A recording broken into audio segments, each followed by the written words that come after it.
Pour sa seconde édition à Cattenom, la marche des gestes qui sauvent, organisée par l'Association française des premiers répondants, a réussi à fédérer plus de 400 marcheurs. La FPR proposait 3 parcours de 6, 8 et 12 km à travers les rues, les champs et les forêts. Parcours ponctués de stands où les promeneurs pouvaient se désaltérer et grignoter une part de tarte tout en apprenant quelques gestes simples pour sauver des vies. Le parcours est sympa, et puis il est bien fléché, et puis en plus la météo elle est avec nous, et puis il y a de l'air, il y a du vent, il y a tout ce qu'il faut, c'est super agréable. Des stands très intéressants et je vois qu'il y a beaucoup de travail derrière et une sacrée organisation. Très intéressant surtout pour la petite. Ils montrent vraiment les gestes essentiels à avoir, quoi. Très bien. C'est vrai que quand on ne connaît pas, c'est intéressant à savoir. Et puis si jamais ça nous arrive, au moins essayer.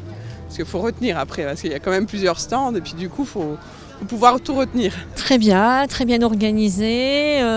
On découvre Cattenom, la centrale, et c'était vraiment intéressant au niveau parcours et surtout paysage. Et bravo aussi tous les stands qu'on a rencontrés qui nous ont montré les gestes qui sauvent, la sensibilisation et voilà. Au niveau du premier stand, ils apprennent à passer un appel d'urgence, savoir quelles informations ils font donner, leur nom, leur prénom, leur numéro de téléphone pour être contactés si jamais les secours ont besoin de les prévenir.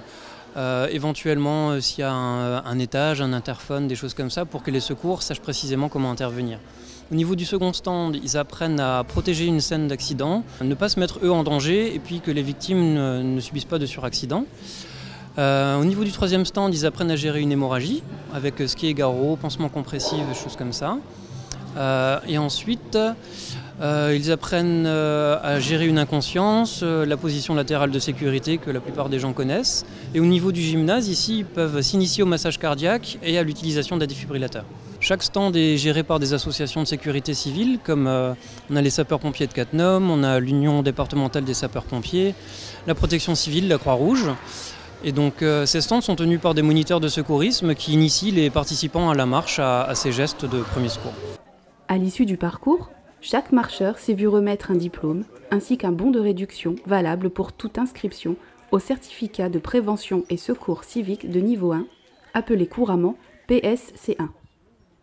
Si elle est louable, la démarche de l'association n'est pas pour autant désintéressée.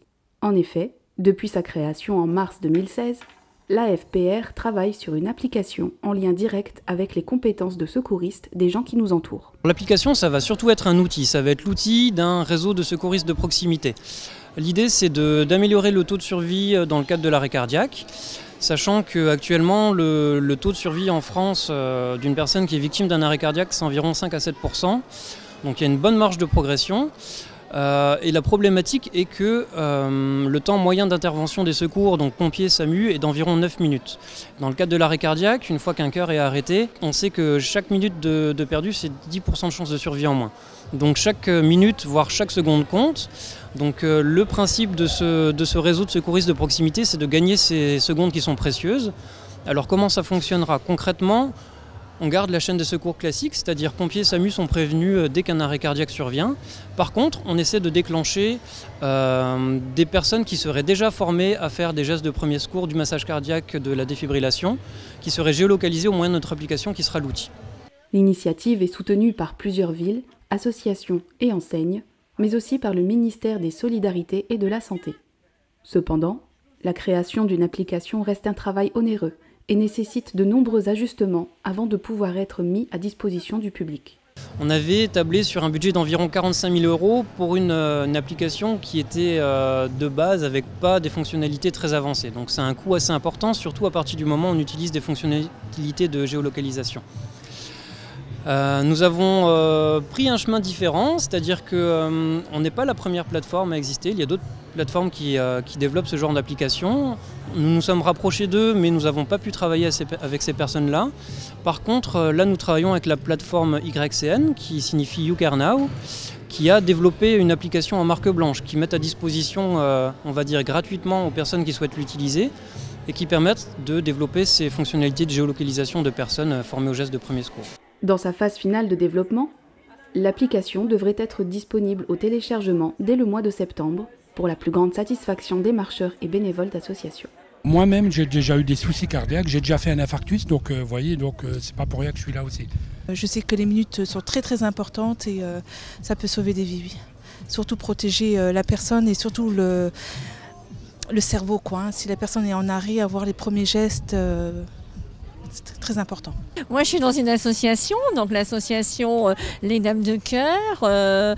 Donc, j'ai intégré le comité en octobre l'année dernière et on se mobilise pour le cancer du sein. Justement, toutes les familles des gens malades se mobilisent de plus en plus. Les gens ont envie de se sentir responsables et je pense qu'il y a un gros travail à faire là-dessus. Il faut mobiliser les gens et toute la population aux gestes qui sauvent et un peu à prendre soin de soi et des autres, avoir de la gratitude vis-à-vis des autres et je pense aussi se mobiliser. Et il y a vraiment un travail à faire. Et bravo à vous. L'application permettra aux centrales qui gèrent les appels d'urgence de géolocaliser les détenteurs du PSC1 à proximité et de les dépêcher sur place avant l'arrivée des secours. La formation pour obtenir le PSC1 dure une journée et coûte entre 50 et 60 €. Un faible investissement en termes de temps et d'argent qui permettrait pourtant à chacun d'entre nous de sauver des vies et de devenir un héros du quotidien.